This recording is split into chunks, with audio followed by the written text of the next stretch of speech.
es una especie extinta de Homo, también conocida como el hombre de flores.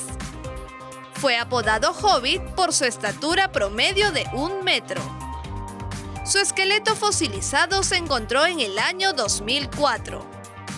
Se trata del Homo floresiensis, descubierto en la isla de Indonesia de Flores en el año 2004.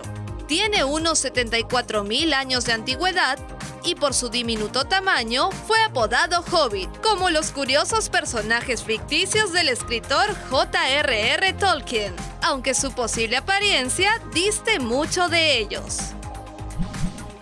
Saturno, tengo una pregunta. ¿Qué ocurre, Isaac? ¿Cómo surgieron todas las culturas alrededor del mundo? Es una pregunta algo difícil de explicar. Entonces, ¿cómo los seres humanos poblaron toda la Tierra? El ser humano es un caso muy curioso. Primero migraban de un lugar a otro en busca de alimentos, pero luego vinieron los intrépidos que desearon saber qué había cada vez más allá.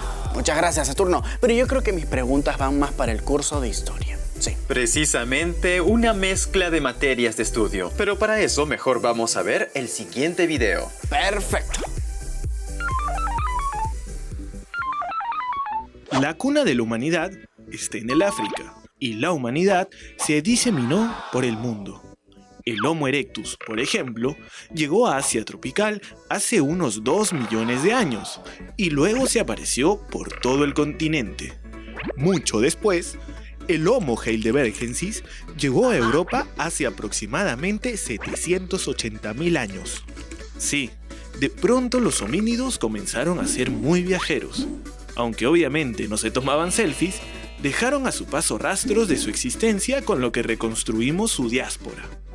Y aquí entra nuestro amigo Homo sapiens, que se originó en el África y luego se diseminó por el cercano Oriente, Europa y Asia, hasta llegar a América. Pero algunos científicos no están de acuerdo y creen que los Homo sapiens evolucionaron simultáneamente en muchas regiones, a partir de las poblaciones ya diseminadas del Homo erectus. A esta hipótesis se le llama origen multirregional. Te preguntarás, ¿cuál será la correcta?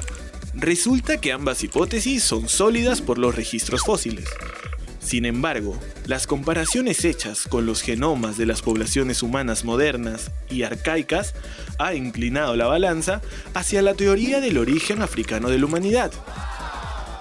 Lo que diferencia a los hombres de los simios, sus parientes más cercanos, es su postura erecta y sobre todo su cerebro, que es más grande y mucho más desarrollado.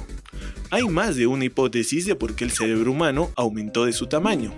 Una explicación sugiere que evolucionó como respuesta a la interacción social, que se fue volviendo cada vez más compleja. Por ejemplo, hace más o menos 2 millones de años, una de las actividades sociales del homínido incluyó la cacería comunitaria de animales grandes. Al repartir la carne, los individuos más capaces para manejar la interacción social tuvieron más éxito para obtener una mayor porción de carne. Estos campeones de la carne posiblemente tenían cerebros más grandes y por lo tanto la selección natural los favoreció. Una vez que apareció el Homo sapiens, todavía tuvieron que pasar unos 100.000 años antes que surgiera cualquier evidencia arqueológica de las características modernas del humano, como el lenguaje, el pensamiento abstracto y la cultura avanzada. Aún así, los humanos primitivos anteriores pudieron haber hecho uso del lenguaje y tener pensamientos simbólicos, y no dejar evidencia de ello. Eso quiere decir que la evolución del comportamiento humano queda en el terreno de lo especulativo. Es un gran misterio, tanto como la aparición repentina de las primeras culturas, sin ninguna transición a la vista. Con la aparición de las culturas, hace algunos miles de años, la evolución humana ha estado dominada por la evolución cultural. O sea, en la transferencia de conductas aprendidas de generación en generación. Con esta habilidad, una conducta exitosa desarrollada por un solo individuo podía ser aprendida por el resto de personas del grupo. El reciente éxito evolutivo del hombre se debió a las revoluciones culturales y tecnológicas, como la invención de las herramientas, que incrementó la eficiencia para conseguir alimentos y refugios. Luego vendría el desarrollo de la agricultura y la ganadería. En los albores de la agricultura, la Tierra contaba con aproximadamente 5 millones de Homo sapiens, pero en los inicios de la Revolución Industrial ya contaba con 750 millones de personas.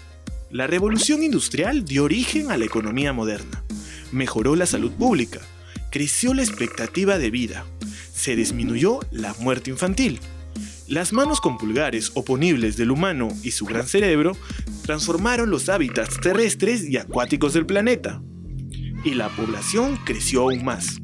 Actualmente, la Tierra carga el peso de más de 7.000 millones de personas.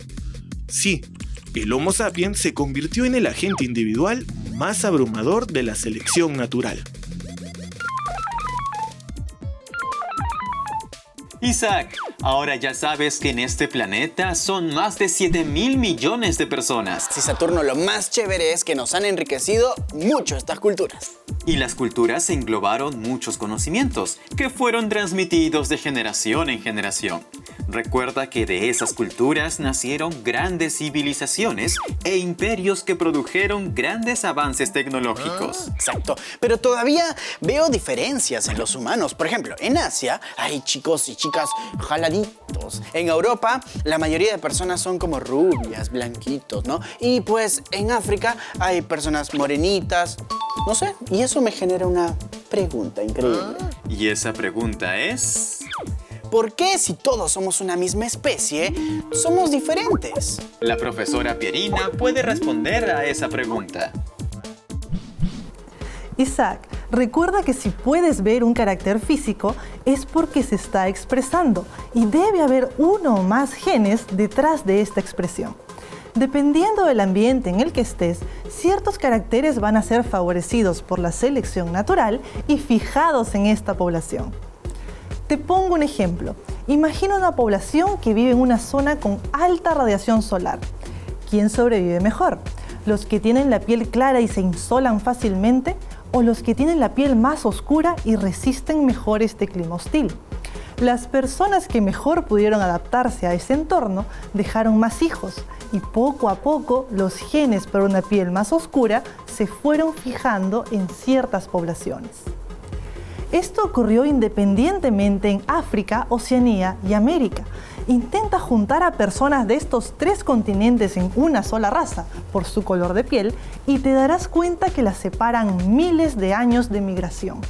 La variación es algo natural en las poblaciones y es la razón por la que los grupos humanos se van diferenciando según su ambiente.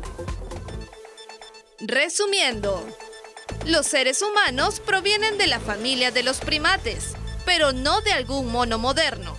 Los primates engloban a un grupo de mamíferos donde se encuentran los lémures, monos y simios. Los científicos hicieron una comparación del ADN del chimpancé, el gorila y los seres modernos, demostrando que nuestro linaje se desvió del de los simios hace aproximadamente 5 u 8 millones de años. El Australopithecus afarensis dio origen a una nueva rama del árbol genealógico de la familia de los homínidos, el género Homo.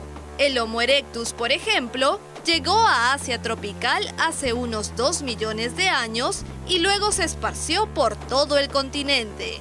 Una vez que apareció el Homo sapiens hace 200.000 años, todavía tuvieron que pasar unos 100.000 años antes de que surgiera cualquier evidencia arqueológica de las características modernas del humano, como el lenguaje, el pensamiento abstracto y la cultura avanzada.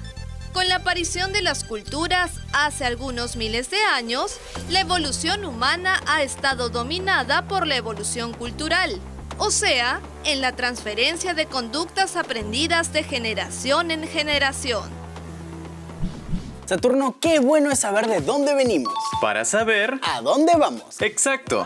El hombre está en constante aprendizaje y su supervivencia depende de cómo coexista con los demás. Sí, Saturno, muchas gracias de verdad. Por cierto, ahora voy a tener que repasar todo lo aprendido porque este tema es uno de mis favoritos. Qué agradable saber eso, Isaac. Entonces, a repasar.